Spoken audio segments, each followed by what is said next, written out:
Добро вечер, Македонија, добро вечер, почитувана публика, добро дојдовте во Гласот на народот, односно отворено со народот во ова 699-то издание, петочно издание во кое, да бидам искрен, еве, радоста ја споделам со вас, што неодамна дефинитивно се скрши таа завеса на шенгенската бариера. Македонија, по кој пат ќе речам дека уште 92-та година со арбитражната комисија заслужи да биде во джетсетот на европските моќници. Но како и да е, вистината и правдата никој не може да ја заобиколи. Македонија е таму кај што е местото, Македонија и натаму е најважната локомотива на таа композиција што ја нарекоа Западен Балкан. Меѓутоа, Македонија, почитувани, не го добива морковот. Македонија го добива најголемиот трофеј, заслужен трофеј, бидејќи сите вие македонци, каде да сте во светот, несебично ја дадовте вашата подршка да се имплементираат сите реформи во државата, бидејќи не добивме политичка одлука.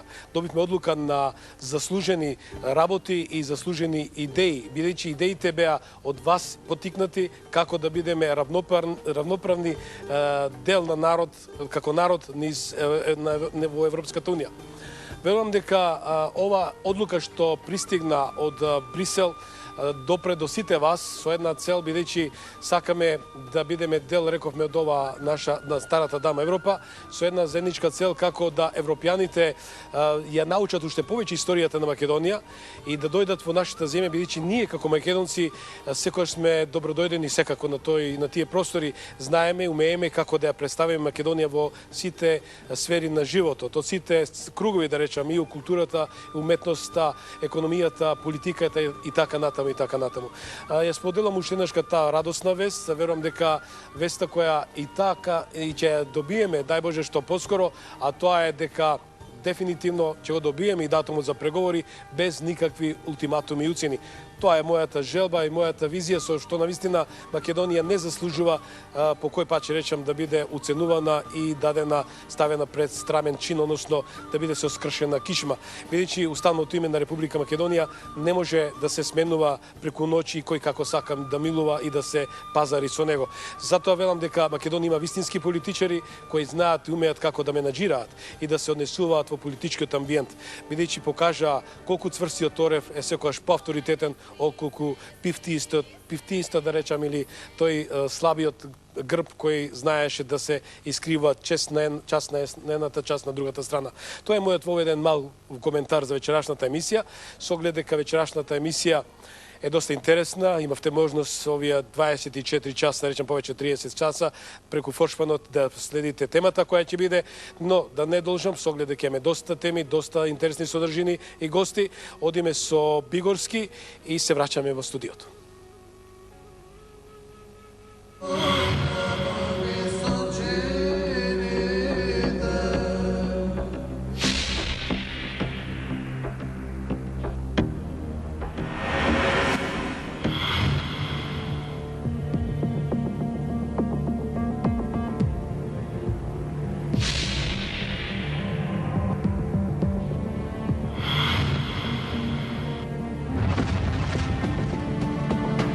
Да го обновиме Бигорски, донирај на 143 444 од сите мобилни оператори. Почитувани, вечерашната емисија ја реализирам повторно по ваше барање, со оглед дека ја барате вистината, ја барате се она што значи вистината во вистинска своја димензија. Затоа минатата емисија посветена за и околу вистината и за Јохан Тарчуловски беше посветена токму на анализата и на се онаџи аналитичка артикулација која е фактичката ситуација за случајот Јохан Тарчуловски кој се уште се наоѓа во Шевенинген. Реков дека потикнат бев од вашите јавувања, вашите пораки и сакам да најдам на разбирање во старт на емисијата со оглед дека не е таа Божја промисла дали некој ги блокира линиите. Верувам дека тоа нема да се случи со оглед дека вашите јавувања се оправдани од едноставна причина што сакате да бидете дел од оваа емисија која припаѓа вам и само вам. Реков дека во оваа емисија тие мејлови што ги добив, тоа се верувате или не, преку 100 мејла кои вие и натаму сакате да дадете ваш придонеш, ваша партиципација во делот на вашите изразувања и искажувања како вие го дефинирате случајот Јохан Тарчуловски. Со тоа што реков дека голем број аналитичари, професори, научни работници ангажирав, побарав да дојдат да разговарат, да дадат своја артикулација, тоа ќе го сторам и вечерва. Значи, највообичаено, значи тоа е редакциска работа и став. Одиме прво со коментарот и се враќам во студиото, која ќе ги најавам соговорниците. Останете со нас. Чудни се патиштата Божи, чудни се и човечките судбини. Во право си оние кои велат дека животот е само една драма, која се повторува во циклични кругови, со подеми и радости, со таги и кризи, со весели мигови и тажни моменти, од звездите до трњата и обратно. Типична македонска приказна. Јохан Тарчуловски, млад човек од типично македонско семејство, татко на Младен и Мелани, сопруг на Сонја, македонец, верник, патриот, бранител. Го сака Вардар, ја сака татковината. Чуден е патот на ова момче. Како и секој млад човек од нашето поднебје, во својот животен пат се труди да го оствари македонскиот сон, да најде работа, да создаде семејство, да се дружи со пријателите. И мисли дека тоа е на дофат и веќе го осознава. Сонот станува јаве. За жал, тој сон е попречен и тоа од сила на која едноставно како единка не може да влијаеме. Доаѓа повикот на татковината, таа е загрозена. И како и секој човек кој држи до своето достоинство, како човек кој има изградено систем на вредности, како секој лојален граѓанин на својата држава, како патриот, Јохан Тарчуловски го прифаќа тој повик, не знаејќи дека тој одговор на својата должност драматично ќе му го измени животот и директно ќе влијае на понатамошниот негов развој. Доаѓаме до судбината. Таа чудна феноменолошка абстрактна категорија, која преку прифаќањето во перцепцијата на широките народни слоеви на чуден начин има креација во поведението на истите. Одеднаш Јохан, одбранител на татковината, се наоѓа во друга земја, во Холандија, во Хашките Зандани. И тука Јохан, за жал, за прв пат на својата кожа го почувствува тој злокобен македонски синдром предавството.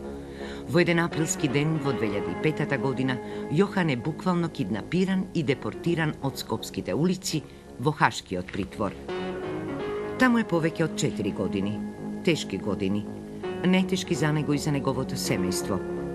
Трагично е за еден човек да не може да ги види своите деца додека растат, да ги види своите родители и да им се одолжи во нивната старост за сето она што тие го направиле за него.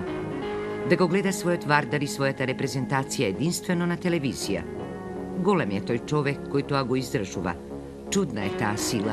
Јохан вели дека ќе издржи се за својата Македонија, за да ја докаже вистината и за да ја одбрани Македонија повтор пат.